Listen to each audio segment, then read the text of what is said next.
ನಿಜವಾಯಿತು ಶ್ರೀ ಕಿರಣ್ ಕುಮಾರ್ ಗುರೂಜಿಯವರ ಸ್ಫೋಟಕ ಭವಿಷ್ಯ. ಧರ್ಮಿಗಳೇ, ನಿಮ್ಮ ಅವನತಿಗೆ ಕೌಂಟ್ ಡೌನ್ ಶುರುವಾಗಿದೆ. ಇದೀಗ 4 ತಿಂಗಳ ಹಿಂದೆಷ್ಟೇ ಧಾರ್ಮಿಕ ಭಯೋತ್ಪಾದನೆಯ ವಿಚಾರಕ್ಕೆ ಸಂಬಂಧಪಟ್ಟಂತೆ ಕಿರಣ್ ಕುಮಾರ್ ಗುರೂಜಿಯವರು ಒಂದು ಸುಳಿವನ್ನ ಕೊಟ್ಟಿದ್ರು. ಫೆಬ್ರವರಿ 14, 2025 ಸಂಚಿಕೆಯಲ್ಲಿ ಭಯೋತ್ಪಾದನೆಯ ಬಗ್ಗೆ ಎಚ್ಚರಿಸಿದ್ರು ಗುರೂಜಿ. ಧರ್ಮಾಂಧಿಗಳ ವಿನಾಶ ಶತಸಿದ್ಧ ಎಂದಿದ್ದಾರೆ ಗುರೂಜಿ. ವಿನಾಶದ ಪ್ರಾರಂಭದಲ್ಲಿದೆಯಾ ಇಡೀ ಜಗತ್ತು? ಹಾಗಿದ್ರೆ ಮುಂದಾಗುವಂತ ಅನೇಕ ಗಡ್ಡಾಂತರದ ಸುಳಿವನ್ನ ಕೊಡುವ ಕಾಲಜ್ಞಾನಿ ಗುರೂಜಿಗಳು ಕಿರಣ್ ಕುಮಾರ್ ಗುರೂಜಿಯವರು. ಭಯೋತ್ಪಾದಕ ಚಟುವಟಿಕೆ ಶುರುವಾಗುತ್ತೆ ಅಂತ ಹೇಳಿದ್ರು ತಮ್ಮ ಕಾಲಜ್ಞಾನದ ಮುಖಾಂತರವಾಗಿ.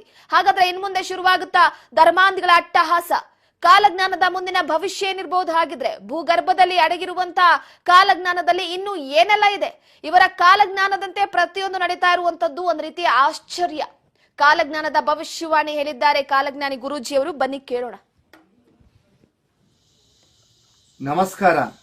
ಇಂದು ವಿಶೇಷವಾಗಿ ನಾವು ಈ ಹಿಂದೆ ಕೊಟ್ಟಂತಹ ಚೇತಾವಣಿ ಬಗ್ಗೆ ಚರ್ಚಿಸೋಣ. ನಾನು ಕಳೆದ ವರ್ಷದಲ್ಲಿನೇ ಕಂಟಿನ್ಯೂಸ್ ಆಗಿ 3 ಸಾರಿ ನಾನು ಟೆರರಿಸ್ಟ್ ಅಟ್ಯಾಕ್ ಬಗ್ಗೆ ಚೇತಾವಣಿ ಕೊಡ್ತಾನೆ ಬಂದಿದ್ದೀನಿ. ಅದು ಎಂಥ ಟೆರರಿಸ್ಟ್ ಅಟ್ಯಾಕ್ ಅಂದರೆ 29/11 ಆದಂತಹ ಎಕ್ಸಾಂಪಲ್ ಸಮೇತ ಕೂಡ ಹೇಳಿದ್ದೀನಿ. 29/11 ಆದಂತಹ ಒಂದು ಟೆರರಿಸ್ಟ್ ಅಟ್ಯಾಕು ಮತ್ತು 1990 ಆದಂತಹ ಒಂದು ಟೆರರಿಸ್ಟ್ ಅಟ್ಯಾಕ್, ಮುಂಬೈಯಲ್ಲಿ ಆದಂತಹ ಬಾಂಬ್ ಬ್ಲಾಸ್ಟು ಮತ್ತು ಅದೇ ತರನಾದಂತಹ ಕೋಮ ಗಲಭೆಯ ಸಿಚುವೇಶನ್ ನಿಂದ ಒಂದು ದೊಡ್ಡದಾದಂತಹ ಒಂದು ದೊಡ್ಡ ನರಸಂಹಾರ, ದೊಡ್ಡದಂತಹ ಒಂದು ಟೆರರಿಸ್ಟ್ ಅಟ್ಯಾಕ್ ಮತ್ತೆ ಭಾರತದಲ್ಲಿ ಮರುಕಳಿಸುತ್ತೆ ಅಂತ ಖಡಾಖಂಡಿತವಾಗಿ ನಾವು ಅದನ್ನ ಹೋದ ವರ್ಷ 3 ಸಾರಿ ಚೇತಾವಣೆ ಕೊಟ್ಟಿದ್ದೀವಿ. ಸೊ ಅದನ್ನು ಇವಾಗ ನೋಡಬಹುದು. ನಾವು ಕಾಶ್ಮೀರದಲ್ಲಿ 27 ಜನ ಪ್ಲಸ್ ಅಂದ್ರೆ 27 ಜನಕ್ಕಿಂತಲೂ ಅಧಿಕವಾಗಿ ಜನರನ್ನ ಉಗ್ರಗಾಮಿಗಳು ನಿರ್ದಾಕ್ಷಿಣ್ಯವಾಗಿ ಹತ್ಯೆ ಮಾಡಿದ್ದಾರೆ. ಹತ್ಯೆ ಮಾಡೋಕ್ಕಿಂತ ಮುಂಚೆ ಅವ್ರು ಕೇಳ್ತಾ ಇದ್ರು, ನೀವು ಹಿಂದೂನಾ ಅಂತ ಕೇಳ್ಬಿಟ್ಟು ಹತ್ಯೆ ಮಾಡ್ತಿದ್ರು. ಈ ಸಿಚುವೇಶನ್ ಯಾವ ತರ ಆಗಿತ್ತು ಅಂದ್ರೆ 1990ಯಲ್ಲಿ ಬಾಂಬ್ ಬ್ಲಾಸ್ಟ್ ಮಾಡೋಕ್ಕಿಂತ ಅಥವಾ ಕೋಮ ಗಲಭೆ ಅಥವಾ ದಂಗ ಆಗೋಕ್ಕಿಂತ ಮುಂಚೆ ಈ ತರ ಸನ್ನಿವೇಶ ಕೇಳಿ ಕೇಳಿ ಕೇಳಿ ಹತ್ಯೆ ಮಾಡ್ತಾ ಇದ್ರು. ಸೊ ನಾನು ಉದಾಹರಣೆ ಸಮೇತವಾಗಿ ಕಳೆದ ವರ್ಷದಲ್ಲಿ 3 ಸಾರಿ ಇಡೀ ಒಂದು ಭಾರತ ಚೇತಾವಣೆ ಕೊಟ್ಟಿದ್ದೇನೆ. ಅದಲ್ಲದೆ ನಾನು ಕೆಲವೊಂದು ಸ್ಪೆಸಿಫಿಕ್ ಪ್ರಾಂತ್ಯವನ್ನು ಗುರುತಿಸಿ ನಾನು ಅಲ್ಲಿ ಸರ್ಕಾರಕ್ಕೆ ಕೂಡ ಚೇತಾವಣೆ ಕೊಟ್ಟಿದ್ದೇನೆ. ಇದೇ ರಾಜ್ ನ್ಯೂಸ್ ಅಲ್ಲಿ ನಾನು ಸುಮಾರು ಈ ತರ ಒಂದು ಟೆರರಿಸ್ಟ್ ಅಟ್ಯಾಕ್ ಬಗ್ಗೆ ಹೇಳ್ಕೊಂಡೇ ಬಂದಿದ್ದೇನೆ. ಅದು ಏನಾಗಿದೆ, ಇವಾಗ ನಡೆದಿರುವಂತಹ ಈ ಜಮ್ಮು ಕಾಶ್ಮೀರ ನಡೆದಿರುವಂತಹ ಟೆರರಿಸ್ಟ್ ಅಟ್ಯಾಕ್ ಅದು ಕೇವಲ ಇವತ್ತಿಂದಲ್ಲ, ಹೋದ ವರ್ಷ ಸೆಪ್ಟೆಂಬರ್ ಇಂದನೂ ಕೂಡ ಅವರು ಅದನ್ನ ಪ್ರೀ ಪ್ಲಾನ್ಡ್ ಆಗಿ ಮಾಡ್ಕೊಂಡೇ ಬರ್ತಾ ಇದ್ದಾರೆ. ಅದನ್ನ ಇವಾಗ ಎಕ್ಸಿಕ್ಯೂಟ್ ಮಾಡಿದ್ದಾರೆ. ಅದು ಸಡನ್ ಆಗಿರೋದಲ್ಲ, ಅದೆಲ್ಲ ಪ್ರೀ ಪ್ಲಾನ್ ಮಾಡಿಕೊಂಡು ಅಲ್ಲಿ ಸನ್ನಿವೇಶ ಅರ್ಥ ಮಾಡಿಕೊಂಡು ಸಡನ್ ಆಗಿ ಮಾಡಿರೋದಲ್ಲೇ 5-6 ತಿಂಗಳಿಂದ ನಿರಂತರವಾಗಿ ಸ್ಟಡಿ ಮಾಡಿ ಅಲ್ಲಿ ನಡೆದಿರುವಂತಹ ಈ ಒಂದು ದುಷ್ಕೃತ್ಯ. ಸೊ ಇದನ್ನ ನಾವು ಪದೇ ಪದೇ ಹೇಳಿದ್ವಿ.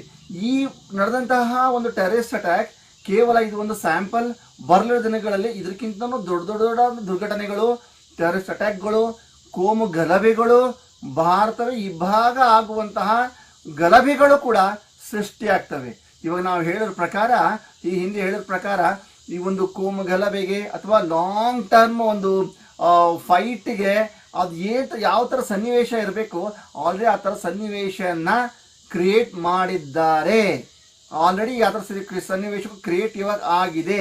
ಯಾವ ಟೈಮಲ್ಲಿ ಹೆಂಗೆ ಬೆಂಕಿ ಎತ್ಕೊಂಡು 2 ಗಲಭೆ ಎದ್ದೇಳ್ತಾವೋ ಗೊತ್ತಿಲ್ಲ, ಕೋಮು ಗಲಭೆಗಳು ಎದ್ದೇಳ್ತಾವೋ ಗೊತ್ತಿಲ್ಲ, ಬಟ್ ನಡೆಯೋದು ಮಾತ್ರ ಸಿದ್ಧಾಂತವಾಗಿ ನಡೆಯುತ್ತೆ. ಇನ್ನು 2ನೇ ಪಾಯಿಂಟ್ ನಾನು ಏನು ಹೇಳಕ್ಕೆ ಇಷ್ಟಪಡ್ತೀನಿ ಅಂದರೆ, ಈ ವರ್ಷದ ಒಂದು ಹೋದ ತಿಂಗಳಿಂದ ನಾವು ಇನ್ನೊಂದು ಚೇತಾವಣಿ ಕೊಟ್ಟಿದ್ದೀವಿ, ರೆಡ್ ಅಲರ್ಟ್ ಅಂತ ಕೊಟ್ಟಿದ್ವಿ. ದಕ್ಷಿಣ ಭಾರತದ ಸುಪ್ರಸಿದ್ಧ ಧರ್ಮದ ಗುರು ಅಥವಾ ಸುಪ್ರಸಿದ್ಧವಾದಂತಹ ಆಶ್ರಮದಲ್ಲಿ ಯಾವುದೋ ಒಂದು ಇಲ್ಲಿಗಲ್ ಡಾಕ್ಯುಮೆಂಟ್ಸ್ ಆಗಲಿ, ಇಲ್ಲಿಗಲ್ ಲೇವಾದೇವಿ ವ್ಯವಹಾರಗಳಾಗಲಿ, ಇಲ್ಲಿಗಲ್ ಫೈನಾನ್ಸ್ ಸಿಚುವೇಶನ್ ಆಗಲಿ, ಅಥವಾ ಆ ಸ್ವಾಮೀಜಿಯ ಸೆಕ್ಸ್ ಸ್ಕ್ಯಾಂಡಲ್ ಆಗಲಿ, ಈ ಥರ ಎಕ್ಸ್ಪೋಸ್ ಆಗುತ್ತೆ. ಈ ಥರವಾದಂಥ ದೊಡ್ಡ ಇಡೀ ಜಗತ್ತೇ ಒಂದು ದಕ್ಷಿಣ ಭಾರತಕ್ಕೆ ತಿರುಗಿ ನೋಡುವಂತಹ ಸಿಚುವೇಶನ್ ಬರುತ್ತೆ ಅಂತ ನಾವು ಖಂಡಿತವಾಗಿ ಹೇಳಿದ್ವಿ. ಇವಾಗ ನಾವು ಸೋಷಿಯಲ್ ಮೀಡಿಯಾದಲ್ಲಿ ನೋಡ್ಬೋದು, ಹೆಸರು ಹೇಳೋಂಗಿಲ್ಲ, ಅದು ಸೋಷಿಯಲ್ ಮೀಡಿಯಾದಲ್ಲಿ ಇವಾಗ ಆಲ್ರೆಡಿ ಟ್ರೆಂಡಿಂಗ್ ಅಲ್ಲಿ ಬಂದ ಅಂತ ನಾವು ಕೊಟ್ಟಿದ್ವಿ. ಮತ್ತೊಂದು ಕೆಲವು ವಿಷಯವನ್ನು ಹೊತ್ತು ಬರ್ತಿದ್ದೀನಿ. ಅಲ್ಲಿವರೆಗೂ ಒಂದು ಚಿಕ್ಕ ವಿರಾಮ. ಸರ್ವೇ ಜನ ಸುಖಿನೋ ಭವಂತು.